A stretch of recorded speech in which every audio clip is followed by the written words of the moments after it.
Poor Neferu. Poor little drunk baby. Yep. I toss and turn most of the night, even while Neferu snores loudly in his own bed. I go over what I might be able to say to Cassius in case things go wrong for whatever reason. For whatever reason, we're just confronting an emperor about how he should just, like, stop being emperor. Are you implying that things could go bad? In a game where everything goes so according to plan, like a heist? Amicus is always right. Things go exactly the way he says they're going to. I find that difficult to do, though, especially considering how angry and unpredictable the wolf can be sometimes. I managed to get maybe a couple of hours of sleep. But as soon as the sun starts shining through the opening in the roof, I'm up and ready for Virginia to come and get me. That doesn't happen until an hour later, and Neferu only lifts his head for a moment when the wolf enters before groaning and dropping it back to the pillow. I'm hoping that he doesn't remember what happened yesterday, for his sake. The amount of anticipation in the air is almost too much for me to handle as I follow Virginia to the throne room. It's a feeling that I haven't felt since the trials, even when I thought I was about to be able to fly back home. Though now, it's the anticipation that I'll be able to get Amicus out of the dungeons. We pause at the door, Virginia glancing at me. Remember, speak only if absolutely necessary. This is of the utmost importance. I nod silently. I get the feeling she hadn't wanted me to come, but Neferu probably insisted. The wolf reaches out and presses the panel, opening the door. I follow her in, and immediately spot Cassius on his throne, still on his little booster seat. but there's someone else, too. We'd chosen today because Kato still hadn't returned from his trip, thus leaving Cassius alone. Now, though, Alex is here, kneeling beside the throne, his head on the armrest while Cassius strokes his head, his other paw occupied by a tablet-like device. He's just sitting there getting his head stroked. It reminds me of, like, in Mortal Kombat, like, Shao Kahn, who, like, always sits on his throne. He has, like, two hot bitches, like, on the ground. He, like, pets them, you know? Alexios is just endlessly simping for his problematic fave. Yeah, that's exactly that. He glances up. Ah, sister. And Marco, what was it you needed? Virginia is silent until we stop at the base of the steps. I come to a stop just behind her, to her left. Cassius narrows his eyes as he looks down at us, probably realizing that this is no ordinary visit. Meanwhile, Alex just stares at us inquisitively, looking innocent and oblivious as he always tries to. As most cats try to. Yeah. Brother, I have something very, very important to discuss with you. Cassius regards her for a moment, then glances at me. Why is he here? It involves him. It involves all of us, actually. Cassius frowns deeply, expression growing more and more sour. And what is it, Virginia? Virginia takes a deep breath. Cassius, you must abdicate. It takes Cassius a moment to take that in, and when he does, his eyes widen and his nostrils flare, leaning back on his throne like he's been slapped. This is some serious stuff right here. Yeah. Attention. Excuse me? I wonder if this is the best way to go about telling Cassius that we're about to try and take the throne from him. I think it was good. It's honest and direct. I look around, wondering if there are any drones that he might use to blast us with. Cassius, we all know that this is illegitimate. You must consider... Enough. I will hear no talk of this. From my own sister, no less. Leave me at once.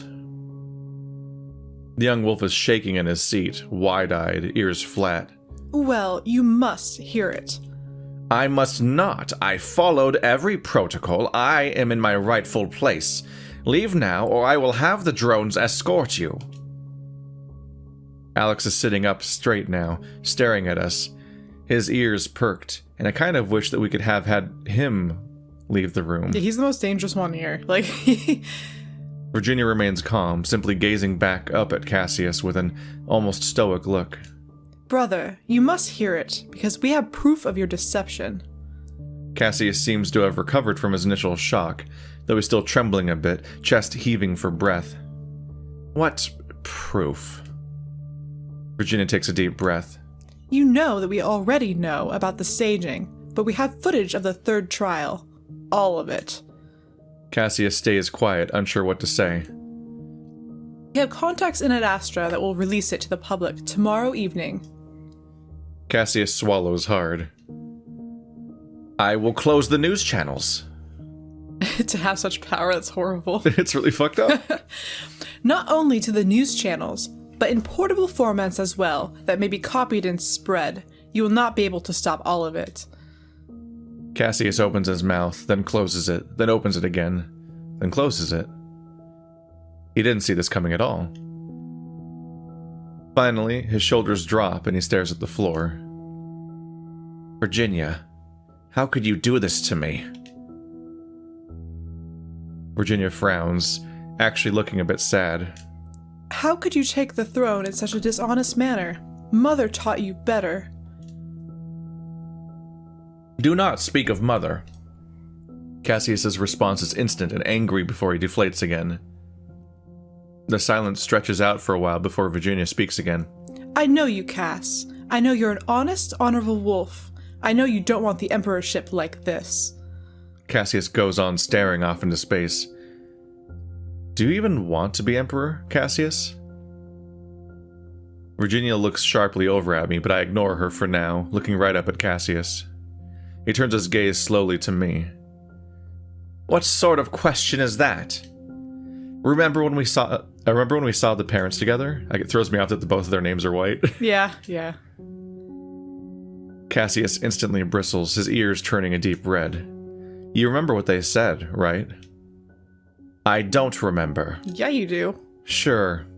Anyway, you know what the parents think, what they want. Just listen to them. They only want what's best for this empire. Cassius closes his eyes, taking a deep breath. Why are you doing this to me? He says it quietly, and I'm not sure if he's talking to me, Virginia, or both of us. Because we also want what's best for the empire, Cassius, and that involves a legitimate emperor that rightfully sits on the throne. I can't just abdicate. How many emperors have even done that? The humiliation would be too great. For the first time, I hear some resignation in Cassius's voice, and I actually do believe he doesn't want this emperorship anymore. I jump in again. We can make up any story you want, Cassius. It doesn't have to be a shameful thing. We can make it seem honorable, even though I think it already is if you do step down.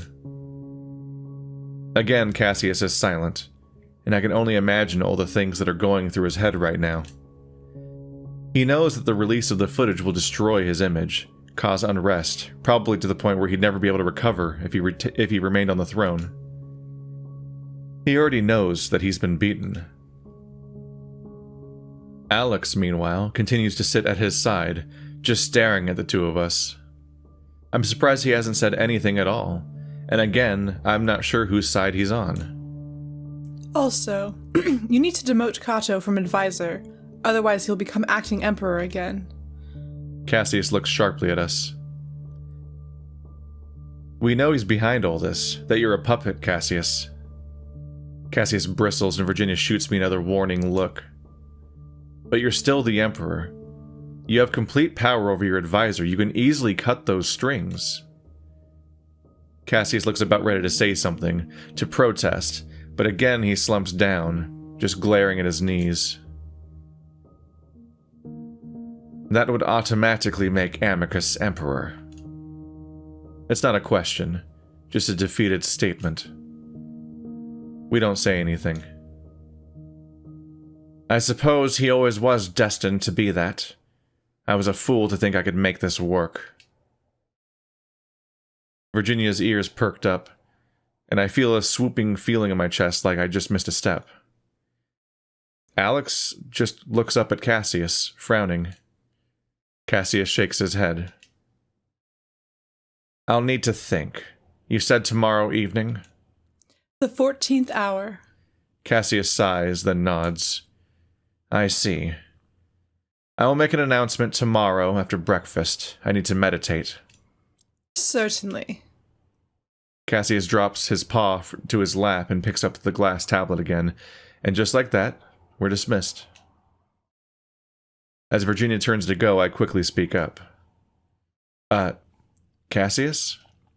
Can I see Amicus again? He rolls his eyes.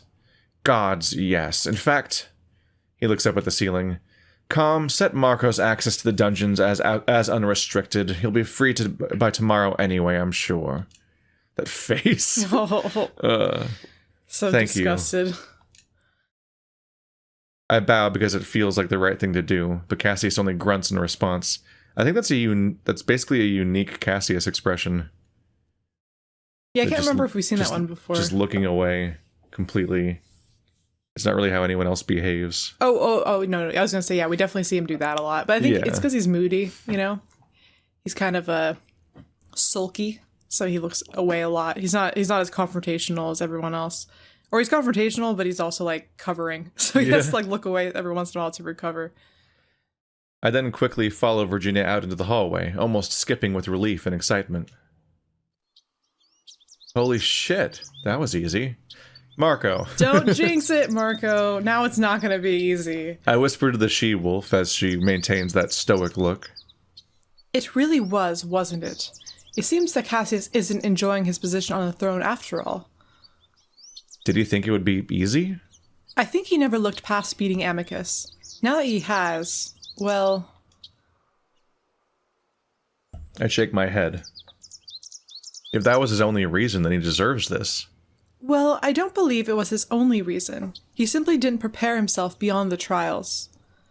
Virginia side-eyes me. And don't get too excited just yet. Nothing is final until Cassius says the words. Yeah, but it looks like he's definitely going to. Shut the fuck up, Marco. Shut the fuck up. It does, yes, but remain careful and vigilant. Also... Virginia pauses as we reach a branch in the hallway where we would part ways so that I can go to the dungeons. I stop and look up at her, stepping from one foot to the other, eager to tell Amicus the news. You've noted my loyalty to Amicus over the past week, yes? Yeah? At the very least, this would be deserving of some time of official position, don't you think? You want to be chief advisor, right? Yes, and you are very close to him. I'll get him to make it happen. The wolf almost looks shocked. I don't know why, though. I'd assume this was always part of the plan. I think she's just like shocked that you responded in such a blunt way. Yeah. Or you're like, because she's trying to be all coy about it. He's like, oh yeah, no, I know what you want. I'll do it. She's like, oh, we're supposed to be like kind of being hush hush about my manipulation, but okay. Thank you, Marco. Of course. I'll see you later today. Virginia's a smart girl. I like her. I leave the wolf standing there, trying not to walk too fast on my way to the dungeons. I'm sure it's also just a shock to hear the exact thing that you've been working for forever, just all at once. Well, and also from a person that you really, you thought was a nobody up until very recently, who you thought had no control, who basically is like, I will make the person who potentially could be acting emperor to make a decision in your favor. Like, basically, Marco now has power, and that's something that she kind of realized, I think. Now she gets to struggle actively with the two conflicting emotions of, holy shit, I did it, and it's not over until he actually says the words. The two separate things that she has said, where she wants to feel one thing, but also is actively worried that the soul isn't over still. I try very, very hard not to get excited about anything. It's like, it's such a thing I do, and it's horrible, because I'm just like, oh no, I'm not happy about that. And they're like, why not? It's like gonna happen. I'm like, I haven't heard it yet, so I'm not happy about it. Like, don't even try me. Prepare for the worst and hope for the best. Amicus is shocked when I tell him the news. Obviously, like Virginia, he tells me to stay cautious. Anything can happen between now and when Cassius makes the announcement, and we're definitely not guaranteed an abdication during said announcement. Either way, I promise Amicus to come back down first thing in the morning to tell him the news. I leave in good spirits, and I catch Amicus's tail wagging more than it usually does. We might actually be at the end of this nightmare. Don't say stuff like that. Stop. Marco. Huh? I stare at the ceiling, wondering for a moment where I am. It's so disorienting to wake up anywhere besides where you're used to. Marco, your presence is requested at breakfast. What? I try to focus, the memories of last night slowly coming back to me. I'd returned to Virginia and Nefero having a drink to celebrate our tentative victory. I joined them and maybe I had too much, it's a bit blurry, but the splitting headache is evidence enough. Then I remember that Calm woke me up. Wait, breakfast? Yes, your presence is requested immediately. I hadn't had breakfast with the family since Amicus was imprisoned. Why would they request me now? That gets me nervous, knowing what's about to happen today. I look over to once again see Neferu sleeping in his bed, his fur uncharacteristically mussed up, just like yesterday morning. He's on a bender. Yeah. Quickly I jump out of bed, throwing on my robes and trying to straighten out my hair as I hurry out and toward the dining room. I wonder if maybe Amicus is already out of the dungeons. Maybe he's the one requesting my presence? But as I reach the door, I realize that's not the case. Oh yeah, I knew Kato was gonna be there. Yeah. Virginia, Cassius, and Kato sit on the beds while Alex kneels in front of Cassius. As I walk in, I can immediately tell that something's off. Look at all their expressions. Mm-hmm. Virginia's upset. Alex is doing that thing where he's like trying to see what Cassius is gonna do. Like he's like hearing, he's like listening or something. Cassius seems startled. And then Kato's just himself, which is always bad. Kato's terrifying at this point. No, yeah, he's brutal. The air is tense. Yes. It's shocking. I come to a gradual stop, unsure what to do as the rest of them glance up at me. Ah, is that Marco? How nice of you to join us. Would you care to serve us our food and drink, please? Something is very wrong here. What about you, Alex? Did Cassius tell Kato what had happened? There's not much else I can do except walk over to kneel beside Alex, reaching out to begin serving the wolves. It's completely silent as all of them just watch me fumbling around with the food.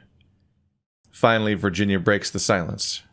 Kato, is there a reason you called us all to breakfast? Kato turns his head in Virginia's direction. Can't I enjoy a meal with my royal siblings? With the royal siblings? I simply wanted to discuss my trip with you. We all hate you here.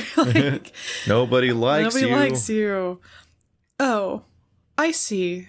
It's just been so long since we had a scheduled breakfast. It may be a good habit to get back into. Wouldn't you agree, Emperor Cassius?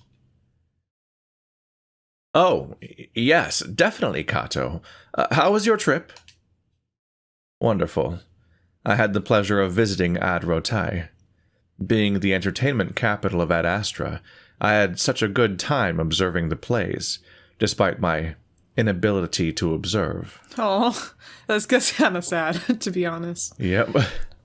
Kato starts laughing loudly, and I can tell why everyone's on edge. This isn't like Kato at all.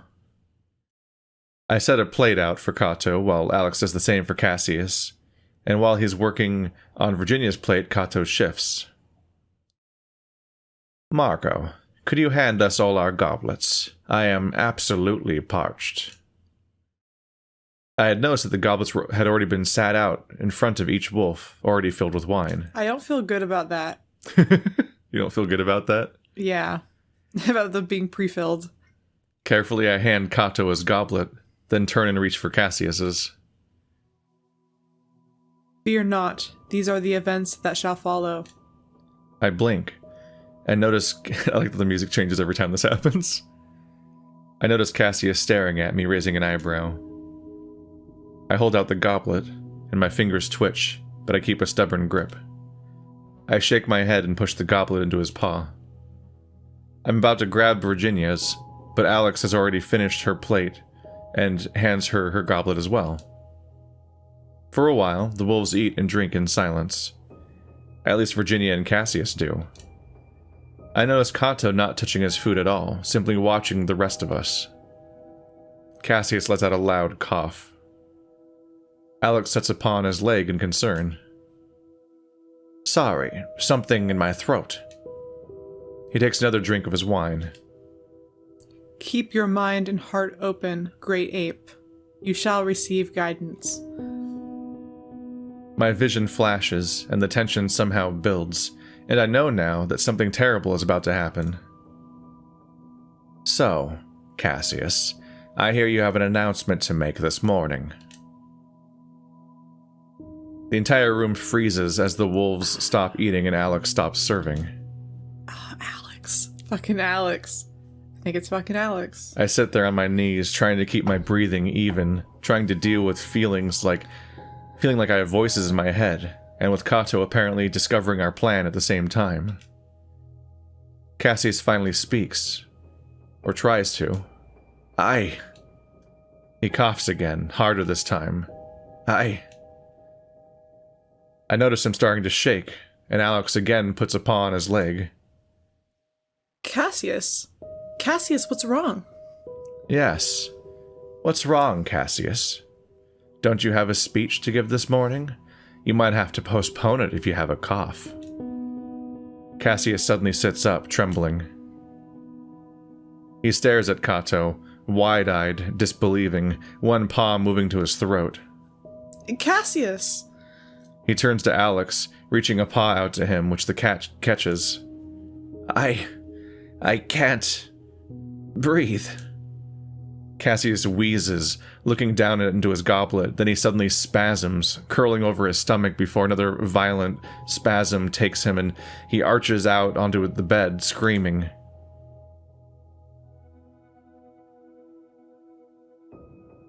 It's a hideous sound, full of agony.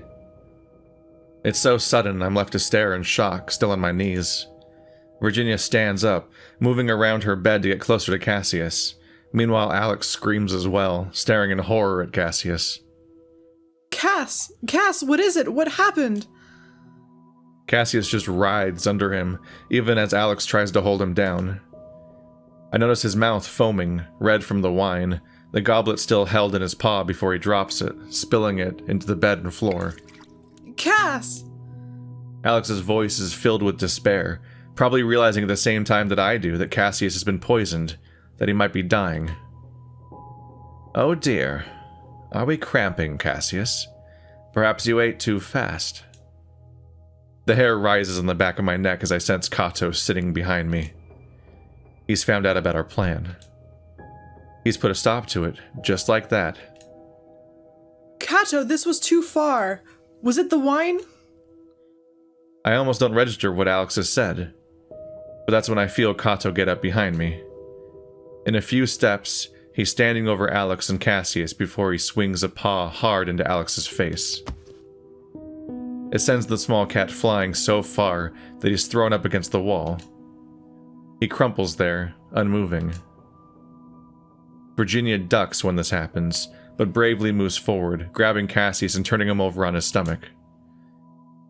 For a moment, I think Kato's going to do the same to her, but he seems to get himself under control. Was it the wine, then? Well, who served it? He looks around inquisitively, even while Virginia sticks her fingers into Cassius's mouth, shoving them deep until the screaming wolf lets out a retch. Kato's eyes settle on me. What did you put in his drink, Simeon? I stay there on my knees, dumbfounded. Then, there's a splattering sound as Cassius vomits up his breakfast, tinged red from the wine. Virginia stubbornly continues to gag him, forcing out every little bit she can. Well, I suppose we'll have to investigate, won't we? Calm. Send a medical ship from Adastra City. Tell them the Emperor has been poisoned. Yes, Virginia. Kato looks down at me. Then before I can move, he reaches out and grabs up my arm. I've felt the power of a wolf before. Main one being Amicus, of course, but this is different. It's like he's made of stone. Kato starts pulling me toward the door, and every step feels like my arm is being yanked out of its socket. As Kato marches out into the hallway, I grasp at his arm with my other hand, trying to relieve the pressure somehow. The wolf stares straight ahead, ignoring me even as I try to pull away. I can walk. I grit my teeth, my hand already numb. I look left and right, trying to figure out how I might get away. There's no chance for that, though, as I realize that we've reached Amicus's room. Suddenly, I find myself on the door, as the wolf throws me violently into the room, on the floor. I suggest you stay here. You have no means of escape anyway. I'll be back to discuss things with you. There's some strange humor in his voice with that last part, and before I can even look back, the door shuts and I hear another sound. A click. Oh my god. Oh my goodness. Fucking Alex. As soon as I knew the wine was gonna be poisoned, because, you know, classic, like, instinct of being handed a already opened, like, liquid. Like, that's classic. Yeah. And also considering, once again, the theming, there's a lot of poisonings that happen in, like, old school Rome, you know? Whole bunch of betrayals and things. Yeah, when I read this scene for the first time, I was just like, spill the wine, spill the wine, spill the wine. Yeah, like dude. Before, spill the wine again. Yeah, what are you doing? You did it last time. But also, like, he's like, oh, like, I'm so thirsty, I'm gonna drink my wine. Everyone just look at me and be encouraged to do the same thing with your wine. Ha ha ha. I thought he was gonna poison both of them, but I guess it would be, both Virginia and Cassius, but I guess that would be a little bit more obvious. Yeah. I knew, like, as soon as he was like, oh, like, you have a speech to make today, don't you? I'm like, oh, fucking Alex definitely told him. But I do think Alex likes Cassius. I predicted already that he wasn't going to be aware of how Cassius was going to handle the situation. How Kato would do it? Oh, Kato, yes. So you don't think that that Alex poisoned him, you just think that he gave the information out in the first place? Yeah, that's what I think. Because he was the only person in the room. I really hope, I assume that she won't, but I really hope that Virginia doesn't think that we actually did this. I hope, no, she's very smart. I don't think she would think that we would do this. It would be an incredibly confusing thing to do. Yeah, exactly. And also, where are we getting poison? Yes, also that. Also, do we even know? Would we know what any poison is on the wolf planet? But I do have to give Virginia... I know, I just blended up one of the spiders and just hope for the best. I thought you'd like it. Add some flavor. You guys don't like chocolate? Ew. Chocolate? Because chocolate's one of the things that kills dogs. Oh my gosh. Oh. that would be... Yeah, I made it special for you. It's full of chocolate and onions. And they're like, what is chocolate? And what are onions? And it's like, don't worry about it. I'm sure none of the rules apply because they're drinking wine. Yeah, I'm pretty sure you're not supposed to give dogs wine, so I'm pretty sure... Like, I don't know if the part of grapes that's bad for them makes it to wine or how that works exactly, but it seems like a bad idea if those are the rules. Yeah, you're not supposed to feed dogs grapes, everybody. That's like a lesser known one of those. Yeah, that's like a confusing one. You're like, really? Because they can eat blueberries. And, like, there's a lot of other things they can eat, like, totally fine. But they can't eat grapes. Blueberries and cranberries and bananas and things. But not grapes specifically, no. Weird. And garlic, onions. But... So fragile. I mean, so are we. Like, it's a whole bunch of stuff we can't eat. Yeah, dogs can eat we remade the world raw in our meat. image. we get poisoned if we don't cook our meat long enough. So I think we're kind of little babies too. But props to Virginia for turning him on his side and making him puke, because that's like everybody needs a friend like that. No one else is going to, apparently. I made a couple of people puke before. Where I'm just like, it's okay. We're gonna prevent some bad times for you in the future. We're gonna do this right now. I hate that so much. I hate that entire concept. Hey, good friend. Yeah, good friend. Gotta do what you gotta do. Nothing about drinking really ever strikes me as worth the risk. I was like, do you want me to help you? There's so many downsides. Sweetheart? Do you want to borrow my toothbrush? Do you want me to help you puke? Like, it's fine. It always feels like I'm just going to create a bonding experience because we're all going to have a bad time tonight. Well, thanks, alcohol. I mean, not me. It's like I was doing fine. Not my fault. Other people can't keep up. But no, I did that with a girl I just met for the first time, and I was like, oh, I gotta save this person because I have a friend who's very, very small, and I was like, I just met her, and she got way too drunk. Small. And she was falling all over the place. So I had to catch her and I carry her to the bathroom. I was like, not even at my own house. I had to help her puke. And then I had to pull her back up out of the bathtub and take her somewhere else and lay her down.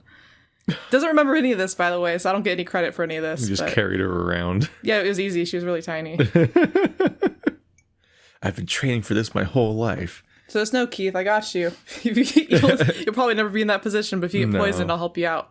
Yeah, I know what to do. when I'm emperor. Well, I'll be your chief advisor, right? Or do I have to poison you? Oh, wow. Okay. That turned fast. I'm just kidding. I got your back, except for if I'm not advisor, in which case if someone else you better watch your you, back. I got you. But if I poison you, no one else is going to know what to do. So I will be significantly harder to carry.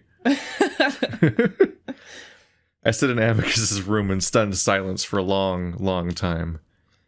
I still haven't been able to comprehend the series of events that had just unfolded.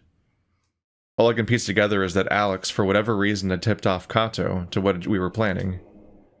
I suppose the cat hadn't expected Kato to use such drastic measures, judging by his reaction, but he'd wanted to put a stop to our plans just the same.